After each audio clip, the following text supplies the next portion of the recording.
ആ അതോറിറ്റിയാണ് എന്ത് ചെയ്യുന്നത്, ആ കോസ്മിക് എനർജിയാണ് ഈ വ്യക്തിയിലേക്ക് ചെയ്യുന്നത്. ടൈപ്പ് ഓഫ് എസ്കേപ്പിസം അല്ലേ, തൻ്റെ കമ്മിറ്റ്മെൻറ്റുകളോട്, സമൂഹത്തിനോട്, കുടുംബത്തിനോട്, പ്രിയപ്പെട്ടവരോട് ഒക്കെ അവർക്ക് തന്നെ അറിയില്ല.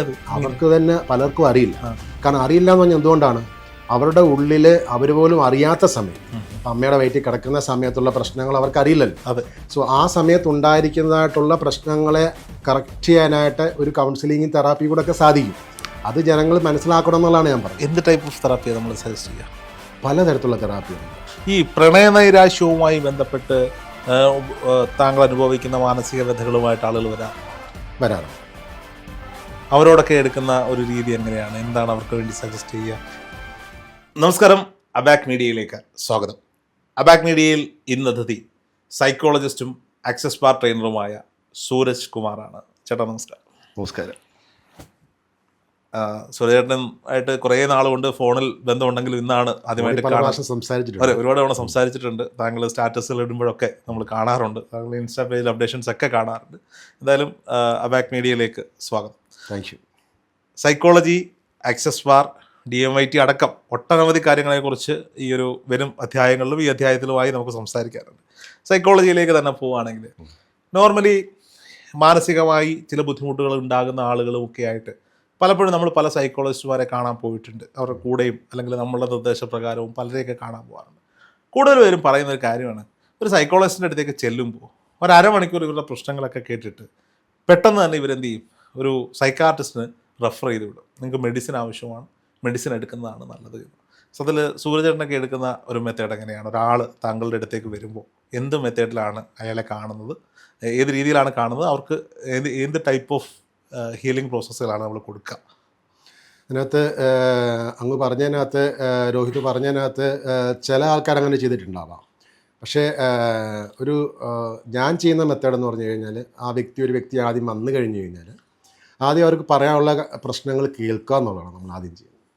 കേട്ടിട്ട് നമുക്ക് നമ്മുടേതായ മെത്തേഡ് വഴി കറക്റ്റ് ചെയ്യാൻ പറ്റുമെങ്കിൽ അത് കറക്റ്റ് ചെയ്യുക. അത് കറക്റ്റ് ചെയ്യാൻ പറ്റാതെ വരികയാണ്, അവർക്കൊരു മെഡിസിൻ്റെ ആവശ്യം വേണമെന്ന് തോന്നുന്ന ഘട്ടത്തിൽ മാത്രം നമ്മളതിലേക്ക് വിട്ടാൽ മതി. ഇപ്പം ഞാൻ ചെയ്യുന്ന മെജോറിറ്റി കേസസിന് മെഡിസിൻ എടുക്കാതാണ് ചെയ്യുന്നത്. അപ്പം ആൾക്കാരുടെ പൊതുവേ ഒരു തെറ്റിദ്ധാരണ ഇതിനകത്തുണ്ട്. ഈ കൗൺസിലിങ്ങിൽ തന്നെ തെറ്റിദ്ധാരണ എന്താണെന്ന് വെച്ച് കഴിഞ്ഞാൽ, ഇത് ഏതാണ്ട് മാനസിക രോഗത്തിനുള്ള ചികിത്സയാണ്, അല്ലെങ്കിൽ ഇത് ഭയങ്കര ഉപദേശമാണ്. വീട്ടിൽ തന്നെ ആൾക്കാർ പറയും, ഇപ്പം എന്തെങ്കിലും ഒരു പ്രശ്നം വന്നു കഴിഞ്ഞ് ഒരു സൈക്കോളജിസ്റ്റിനെ കാണാൻ പോകണമെന്ന് പറയുമ്പോൾ നിനക്കെന്താ ഭ്രാന്താണോ, നിനക്ക് തന്നെ മാറ്റരുതോ എന്നൊക്കെ ആൾക്കാർ ചോദിക്കും. പക്ഷേ എനിക്ക് അവരോടൊക്കെ പറയാനുള്ളതെന്ന് പറഞ്ഞു കഴിഞ്ഞാൽ, ഇത് സൈക്കോളജിക്കൽ കൗൺസിലിങ് എല്ലാവർക്കും ആവശ്യമാണ്. എല്ലാവർക്കും എന്ന് വെച്ചാൽ ആരാണോ ഇപ്പോഴത്തെ അവസ്ഥയിൽ നിന്നും ബെറ്റർ അവസ്ഥ ആഗ്രഹിക്കുന്നത്, എല്ലാവരും അങ്ങനെയല്ല ആഗ്രഹിക്കുന്നത്. ഈ ബെറ്റർ അവസ്ഥയിലേക്ക് ഇവരെ കൊണ്ടുപോകാൻ പറ്റാത്ത ചില കാര്യങ്ങൾ കാണും. അതൊക്കെ വെച്ചാൽ അമ്മയുടെ വയറ്റിൽ കിടക്കുന്ന സമയം മുതൽ ഈ നിമിഷം വരെ ഇവരുടെ ഉള്ളിൽ കിടക്കുന്ന പലതരത്തിലുള്ള കോൺഫ്ലിക്റ്റുകളുണ്ട്, പ്രശ്നങ്ങളുണ്ട്. ഈ പ്രശ്നങ്ങളെല്ലാം കൃത്യമായി മനസ്സിലാക്കി കറക്റ്റ് ചെയ്ത് പോയി കഴിഞ്ഞ് കഴിഞ്ഞാൽ ഈ വ്യക്തിക്ക് വളരെ ബെറ്റർ അവസ്ഥയിലേക്ക് എത്താൻ പറ്റും. ഇപ്പോഴും നിൽക്കുന്ന അവസ്ഥയിൽ നിന്നും വളരെ വളരെ നല്ല സാഹചര്യത്തിലേക്ക് എത്താൻ പറ്റും. അതല്ലേ എല്ലാവരും ആഗ്രഹിക്കുന്നത്. സോ അതിനകത്ത് ധാരാളം തരത്തിലുള്ള കൗൺസിലിംഗ് ടെക്നിക്സ് ഉണ്ട്, ധാരാളം തെറാപ്പി ടെക്നിക്സ് ഉണ്ട്. ഇതൊക്കെയാണ് നമ്മൾ ആദ്യം ഉപയോഗിക്കുന്നത്. അത് ഉപയോഗിച്ച് ബെറ്റർ ആയി കഴിഞ്ഞ് കഴിഞ്ഞാൽ പിന്നെ മരുന്നിൻ്റെ ആവശ്യമില്ല. ഇപ്പോൾ സൂര്യനെ കാണാൻ വരുന്ന ആളുകളിൽ ഏറ്റവും കൂടുതൽ എന്ത് ടൈപ്പ് ഓഫ് പ്രശ്നം കൊണ്ടാണ് വരുന്നത്? എല്ലാ ടൈപ്പ് ആൾക്കാരും വരുന്നുണ്ട്. കൂടുതലും വരുന്നത് നമുക്ക് ഡിപ്രഷൻ, ആൻസൈറ്റി, പിന്നെ ഫാമിലി ഇഷ്യൂസ്. ഡിപ്രഷൻ എന്ന് പറയുന്ന ഒരു സ്റ്റേജ് ഉണ്ടോ? എനിക്ക് പലപ്പോഴും തോന്നിയിട്ടുണ്ട്, പലയിടത്തും എസ്കേപ്പ് ആവാൻ വേണ്ടി ഉപയോഗിക്കുന്ന ഒരു വാക്കാണ് ഈ ഡിപ്രഷൻ. അല്ല, ഡിപ്രഷൻ രണ്ട് സാഹചര്യത്തിൽ വരാം. ഒന്നെന്ന് പറഞ്ഞു കഴിഞ്ഞാൽ, ഇപ്പം നമുക്ക് ഏതെങ്കിലും അപ്രതീക്ഷിതമായ നമ്മൾ പ്രതീക്ഷിക്കുന്നതിലും വിപരീതമായ ഒരു സാഹചര്യം വരുന്ന സമയത്ത് നമ്മൾ പെട്ടെന്ന് ഡൗൺ ആവും. ചിലർ ഡൗൺ ആയിട്ട് പെട്ടെന്ന് തന്നെ നല്ലൊരു മാറ്റത്തിലേക്ക് വരും. ചില ആൾക്കാർ അങ്ങനെ ഡൗൺ ആയി കഴിഞ്ഞിട്ട് ആ സ്റ്റേറ്റ് ഓഫ് മൈൻഡ് ഇങ്ങനെ കണ്ടിന്യൂ ചെയ്യും. അത് പ്രശ്നമാണ്. ആ ഡിപ്രസ്ഡ് അവസ്ഥയിൽ നിന്നും മാറേണ്ട സാഹചര്യം വന്നു കഴിഞ്ഞിട്ട് പോലും പുള്ളി അതിൽ നിന്ന് മാറാതെ മുമ്പോട്ട് കണ്ടിന്യൂ, ആ സ്റ്റേറ്റ് ഓഫ് സാഡ്നസ് കണ്ടിന്യൂ ചെയ്യും. അങ്ങനെ വന്നു കഴിഞ്ഞാൽ അത് ട്രീറ്റ് ചെയ്യപ്പെടണം. ഒരു അവസ്ഥ എന്ന് ചോദിച്ചാൽ അതിനൊരു പേരിട്ടിരിക്കുന്നതാണല്ലോ ഡിപ്രഷൻ എന്ന് പറഞ്ഞാൽ. ഞാൻ ചോദിക്കട്ടെ, ഇപ്പോൾ ഒരു വിഷയം ഒരാളെ ബാധിച്ചു, ഒരു പ്രണയമാകാം, കരിയറിൽ ഉണ്ടാകുന്ന പ്രശ്നങ്ങളാകാം, ഫാമിലിയിൽ ഉണ്ടാകുന്ന വിഷയമാകാം, അല്ലെങ്കിൽ ഒരു സൗഹൃദങ്ങളുടെ നഷ്ടമാകാം, അല്ലെങ്കിൽ ഒരു മരണമാകാം. ഈ അവസ്ഥയിലേക്ക് പോയി പിന്നീട് ആ അവസ്ഥ അങ്ങ് തുടർന്ന് പോവുകയാണ്. ഇത് ഒരു ടൈപ്പ് ഓഫ് എസ്കേപ്പിസം അല്ലേ, തൻ്റെ കമ്മിറ്റ്മെൻറ്റുകളോട്, സമൂഹത്തിനോട്, കുടുംബത്തിനോട്, പ്രിയപ്പെട്ടവരോട് ഒക്കെ അവിടെ നിന്നൊക്കെ എസ്കേപ്പായി തന്നിലേക്ക് തന്നെ ഒതുങ്ങി പോകുന്ന ഒരു സ്റ്റേറ്റ് ഓഫ് മൈൻഡ് അല്ലേ അത്? എസ്കേപ്പിസം ഒന്ന് പരിപൂർണമായും പറയാൻ പറ്റത്തില്ല. ധാരാളം ആൾക്കാർ അത് വന്നിട്ട് എത്രയോ ബെറ്റർ അവസ്ഥയിലേക്ക് വളരെ ചേഞ്ചായി വന്നവരുണ്ട്. അപ്പോൾ അത് എസ്കേപ്പിസം എന്ന് പരിപൂർണമായും പറയാൻ പറ്റത്തില്ല. ചില ആൾക്കാർ ഇതൊരു എസ്കേപ്പിസമായിട്ട് എടുക്കാറുണ്ട്. ഒരു പ്രശ്നം അവരെങ്ങനെയെങ്കിലും ഒരു പ്രശ്നത്തിൽ ഇങ്ങനെ ഓടി കളിക്കാൻ നിൽക്കുകയായിരിക്കും. അന്നേരമായിരിക്കും വീട്ടിലൊരു അവിചാരിതമായ പ്രശ്നം ഉണ്ടാകുന്നത് അല്ലേ. അപ്പോൾ അതിനെ കയറി പിടിച്ചിട്ട് ലൈഫ് ലോങ് ഇങ്ങനെ ഒരു കംഫർട്ടബിൾ സ്റ്റേറ്റിൽ ഇരിക്കുന്ന ആൾക്കാർ ഉണ്ട്. അങ്ങനെയുള്ള ആൾക്കാരുണ്ട്. അങ്ങനെയുള്ളവർ വരുമ്പം സുരേന്ദ്രൻ എന്താ ചെയ്യുക? അങ്ങനെയുള്ളവർ അതിനാണ് നമ്മൾ തെറാപ്പി ഉപയോഗിക്കുന്നത്. അവരെ സംബന്ധിച്ചോളം അവർക്ക് അവരുടെ പ്രശ്നം എന്താണെന്ന് ആദ്യം ഒന്നും തുറന്നു പറയില്ല. ആരും പറയത്തില്ല എനിക്കിങ്ങനെ കംഫർട്ടബിൾ സ്റ്റേറ്റിൽ ഇരിക്കാനാണ് ഇഷ്ടം. പക്ഷെ അവർക്ക് തന്നെ അറിയില്ല. അവർക്ക് തന്നെ പലർക്കും അറിയില്ല. കാരണം അറിയില്ല എന്ന് പറഞ്ഞാൽ എന്തുകൊണ്ടാണ്? അവരുടെ ഉള്ളിൽ അവർ പോലും അറിയാത്ത സമയത്ത്, ഇപ്പം അമ്മയുടെ വയറ്റിൽ കിടക്കുന്ന സമയത്തുള്ള പ്രശ്നങ്ങൾ അവർക്ക് അറിയില്ലല്ലോ. 1, 2, 3 വയസ്സുള്ള സമയമൊന്നും അവർക്ക് ഓർമ്മയില്ലല്ലോ. സോ ആ സമയത്ത് ഉണ്ടായിരിക്കുന്നതായിട്ടുള്ള പ്രശ്നങ്ങളെ കറക്റ്റ് ചെയ്യാനായിട്ട് ഒരു കൗൺസിലിങ്ങും തെറാപ്പിയും കൂടെ ഒക്കെ സാധിക്കും. അത് ജനങ്ങൾ മനസ്സിലാക്കണം എന്നുള്ളതാണ് ഞാൻ പറഞ്ഞത്. എന്ത് ടൈപ്പ് ഓഫ് തെറാപ്പിയാണ് നമ്മൾ സജസ്റ്റ് ചെയ്യുക? പലതരത്തിലുള്ള തെറാപ്പിയുണ്ട്. ഇപ്പം നമ്മൾ ഉപയോഗിക്കുന്ന തെറാപ്പിയിൽ ഞാൻ കുറച്ചുകൂടെ വ്യത്യസ്തമായ തെറാപ്പികളാണ് ചെയ്യാൻ ഉദ്ദേശിക്കുന്നത്. നമ്മൾ സൈക്കോളജിയിൽ മാസ്റ്റർ ബിരുദം ചെയ്ത സമയത്ത് പഠിച്ചിരിക്കുന്ന ധാരാളം സൈക്കോ തെറാപ്പികളുണ്ട്. അത് വളരെ നല്ലതാണ്. അതോടൊപ്പം തന്നെ എനിക്ക് കുറച്ച് റിസൾട്ട് കിട്ടുന്ന തെറാപ്പികൾ എന്ന് പറഞ്ഞു കഴിഞ്ഞാൽ hypno therapy, access bar therapy, എടുത്തു പറയേണ്ട therapy access bar therapy, NLP ഉണ്ട്, അതേപോലെ EFT ഉണ്ട്. പിന്നെ ഞാൻ സുജോക്ക് ഹീലറാണ്, സുജോക്ക് ചെയ്യാറുണ്ട്. അങ്ങനെ ചില അക്യുപ്രഷർ ചെയ്യേണ്ട ചില അക്യുപ്രഷർ ചെയ്യാറുണ്ട്. അപ്പോൾ ധാരാളം ടെക്നിക്കുകൾ നമുക്ക് ഉപയോഗിക്കാം. എനർജി ഹീലറാണ് ഞാൻ, എനർജി ഹീലിംഗ് ചെയ്യാറുണ്ട്. അതൊരു വ്യക്തിക്ക് ബെറ്റർ അവസ്ഥയിലേക്ക് എത്തിക്കാൻ എന്തെല്ലാം നല്ല മാർഗ്ഗങ്ങളാണോ ഉള്ളത്. നമ്മൾ ഈ ടെക്നിക്ക് ഉപയോഗിക്കുമ്പോൾ ശ്രദ്ധിക്കണം. അത് നമുക്കോ അല്ലെങ്കിൽ ആ വ്യക്തിക്കോ മറ്റുള്ളവർക്കോ ദോഷകരമാവരുത്. ഈ എനർജി ഹീലിംഗ് ഒക്കെ ചെയ്യുമ്പോൾ, ഞാൻ വിഷയത്തിലേക്ക് പ്രതികരിക്കല്ല, തിരിച്ചു വരാം. ഈ എനർജി ഹീലിംഗ് ഒക്കെ ചെയ്യുമ്പോൾ അവരുടെ ശരീരത്തിൽ നിന്നുള്ള എനർജി കൂടി നമ്മളിലേക്ക് പാസ് ചെയ്യാനുള്ള സാധ്യതയില്ലേ? ഇല്ല, ഹീലറിലേക്ക് ഇല്ല. അതിനകത്ത് ഉപയോഗിക്കുന്ന മെത്തേഡ് വ്യത്യാസമാണ്. ഇപ്പം ഞാൻ എനർജി ഹീലിംഗ് ചെയ്യുന്ന എനിക്കൊരു ആചാരം തന്നതാണ്. വർഷങ്ങൾക്ക് മുമ്പ് ഒരു ആചാരം എനിക്ക് ദീക്ഷയെ തന്നതാണ് ആ എനർജി ഹീലിംഗ് ടെക്നിക്ക്. അപ്പം നമ്മൾ ധാരാളം മെഡിറ്റേഷൻ, അദ്ദേഹം പറഞ്ഞ രീതിയിൽ നമ്മൾ വർഷങ്ങളോളം മെഡിറ്റേഷൻ ചെയ്ത് സക്സസ്ഫുൾ ആയെന്ന് തോന്നിയ സമയത്ത് അദ്ദേഹം എനിക്ക് ദീക്ഷയെ തന്നൊരു എനർജി ഹീലിംഗ് ടെക്നിക്കുണ്ട്. അതിനകത്ത് ഞാനല്ല ചെയ്യുന്നത്. ഞാൻ ചെയ്യുന്നത് യൂണിവേഴ്സുമായി കണക്ട് ചെയ്തല്ല, യൂണിവേഴ്സൽ എനർജിയുമായി കണക്ട് ചെയ്തിട്ട് റിക്വസ്റ്റാണ് കൊടുക്കുന്നത്. അപ്പോൾ സൂരജേട്ടൻ്റെ ഒരു ഫിസിക്കൽ ബോഡിയിൽ ഇത് ബാധിക്കില്ലേ? ഇല്ല, എന്നെ ബാധിക്കില്ല. ഞാനല്ല ഇത് ചെയ്യുന്നത്. ഞാനിത് എനർജി ഹീലിംഗ് ചെയ്യാനായിട്ട് യൂണിവേഴ്സിലെ ഒരു അതോറിറ്റിയോട് ഞാൻ റിക്വസ്റ്റ് ചെയ്യണം. ആ റിക്വസ്റ്റ് ചെയ്യാനുള്ള എംപവർമെൻ്റ് ആണ് എനിക്ക് കിട്ടിയിരിക്കുന്നത്. റിക്വസ്റ്റ് ചെയ്യുമ്പോൾ ആ അതോറിറ്റിയാണ് എന്ത് ചെയ്യുന്നത്, ആ കോസ്മിക് എനർജിയാണ് ഈ വ്യക്തിയിലേക്ക് ചെയ്യുന്നത്. ഇപ്പം രോഹിത്തിന് എനർജി ഹീലിംഗ് വേണമെന്നുണ്ടെങ്കിൽ ഞാൻ ഇവിടെ നിന്ന് നേരെ എനർജി ഹീലിംഗ് ചെയ്യാം. സ്വാഭാവികം നമ്മൾ ഈ റേക്കി ഹീലിംഗ് ഒക്കെ ചെയ്ത സമയത്ത് ഹീലർ എനർജി അങ്ങോട്ടും ഇങ്ങോട്ടും പാസ് ചെയ്യാൻ സാധ്യതയുണ്ട് എന്ന് പലരും പറയാറുണ്ട്.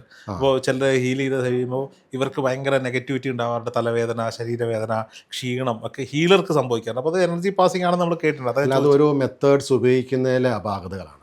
ഓരോ മെത്തേഡ്സിനും ഒത്തിരിയധികം കറക്ഷൻസ് കറക്ഷൻസ് എന്നല്ല പറയുന്നത്, എന്താണ് വളരെയധികം മുൻകരുതലുകൾ, പലതരത്തിലുള്ള മുൻകരുതൽ എടുക്കേണ്ടതായിട്ടുണ്ട്. അപ്പോൾ ആ മുൻകരുതൽ എടുത്തുകൊണ്ട് കൃത്യമായ രീതിയിൽ ചെയ്യുവാണെങ്കിൽ ഈ പ്രശ്നമൊന്നും വരത്തില്ല. അപ്പം ഞാൻ എത്രയോ വർഷങ്ങളായിട്ട് ചെയ്യുന്നു. ഈ പ്രണയനൈരാശ്യവുമായി ബന്ധപ്പെട്ട് താങ്കൾ അനുഭവിക്കുന്ന മാനസിക വ്യഥകളുമായിട്ട് ആളുകൾ വരാറുണ്ട്. അവരോടൊക്കെ എടുക്കുന്ന ഒരു രീതി എങ്ങനെയാണ്? എന്താണ് അവർക്ക് വേണ്ടി സജസ്റ്റ് ചെയ്യുക? എങ്ങനെയാണ്? ഇപ്പോൾ ഒരാൾ വരികയാണ്, എൻ്റെ പാർട്ട്ണർ അല്ലെങ്കിൽ എൻ്റെ ലവർ ഇപ്പോൾ എന്നോട് താല്പര്യമില്ല, അയാൾ എന്നെ വിട്ടുപോയി, എന്നെ ചതിച്ചു, പക്ഷേ എനിക്ക് അയാളോടുള്ള സ്നേഹം മറക്കാൻ കഴിയുന്നില്ല, ഇപ്പോഴും എൻ്റെ മനസ്സിൽ അയാളോടുള്ള സ്നേഹമാണ്, എനിക്കതിൽ നിന്ന് ഓവർകം ചെയ്യാൻ പറ്റുന്നില്ല എന്ന് പറഞ്ഞ ഒരാൾ സമീപിച്ചാൽ നമ്മൾ ആ രീതി എങ്ങനെയാണ് കാണുക അവരെ? അല്ല, അതിന് ഓവർകം ചെയ്യാൻ പറ്റുന്നില്ല എന്ന് പറഞ്ഞു കഴിഞ്ഞാൽ ആ ആൾ ഇപ്പോഴും ഇവിടെ ഉണ്ടോ എന്നുള്ളതാണ് ഒന്നാമത്തെ ചോദ്യം. ഈ ഒരിക്കലും ഒരു പ്രണയ നൈരാശ്യം ജീവിതത്തിൻ്റെ അവസാനമൊന്നും അല്ല. ജീവിതത്തിലെ ഒരു ഘട്ടത്തിൽ ഒരു വ്യക്തിക്ക് വേറൊരു വ്യക്തിയോട് തോന്നിയ ഒരു വികാരം, ആ വികാരം മൂർധന്യാവസ്ഥയിലെത്തി. ചിലപ്പോൾ അത് 2 വേ ആയിരിക്കണമെന്നില്ല. ഒരു ആ വ്യക്തിക്ക് മറ്റൊരാളോട് തോന്നിയതാവാം, അല്ലെങ്കിൽ മറ്റേ വ്യക്തിക്ക് ഒരു കുറച്ച് കാലഘട്ടത്തിൽ ഈ വ്യക്തിയോട് തോന്നിയതാവാം. ഇല്ലേ? മനുഷ്യൻ നിരന്തരം മാറിക്കൊണ്ടിരിക്കുകയല്ലേ.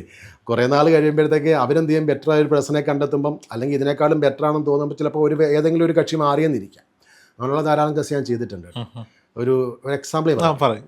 അതെന്ന് പറഞ്ഞാൽ വർഷങ്ങൾക്ക് മുമ്പ് വന്നൊരു കേസാണ് കേട്ടോ. അതിനകത്തെന്ന് പറഞ്ഞു കഴിഞ്ഞാൽ ഈ അവർ തമ്മിൽ ഭയങ്കര പ്രണയമായിരുന്നു. പ്രണയം എന്ന് വെച്ച് കഴിഞ്ഞാൽ ആർക്കും അവരെ പിരിക്കാൻ പറ്റില്ല, അത്രയും തീവ്രമായ പ്രണയമാണ്.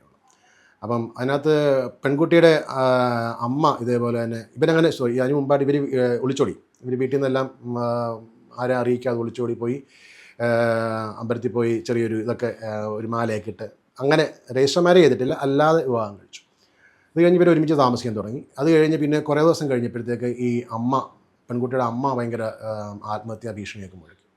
അത് കഴിഞ്ഞപ്പോഴത്തേക്ക് ഈ പെൺകുട്ടി എന്ത് ചെയ്യും, അമ്മയുടെ ഈ വിഷമവും പ്രശ്നങ്ങളും എല്ലാം കണ്ടപ്പോഴത്തേക്ക് പെൺകുട്ടി നേരെ എന്നൊന്ന് അമ്മയുടെ വീട്ടിൽ പോയി ഒരു ദിവസം നിന്നിട്ട് വരാം എന്ന് പറഞ്ഞിട്ട് പെൺകുട്ടി അങ്ങ് പോയി അമ്മയുടെ കൂടെ. പോയ ആൾ പിന്നെ തിരിച്ചു വന്നിട്ടില്ല. പിന്നെ ഈ കക്ഷി ഇങ്ങനെ നോക്കിയിരിക്കുക, വിളിച്ചിട്ട് ഇയാൾ ഫോൺ എടുക്കുന്നില്ല, ഫോൺ സ്വിച്ച് ഓഫ്.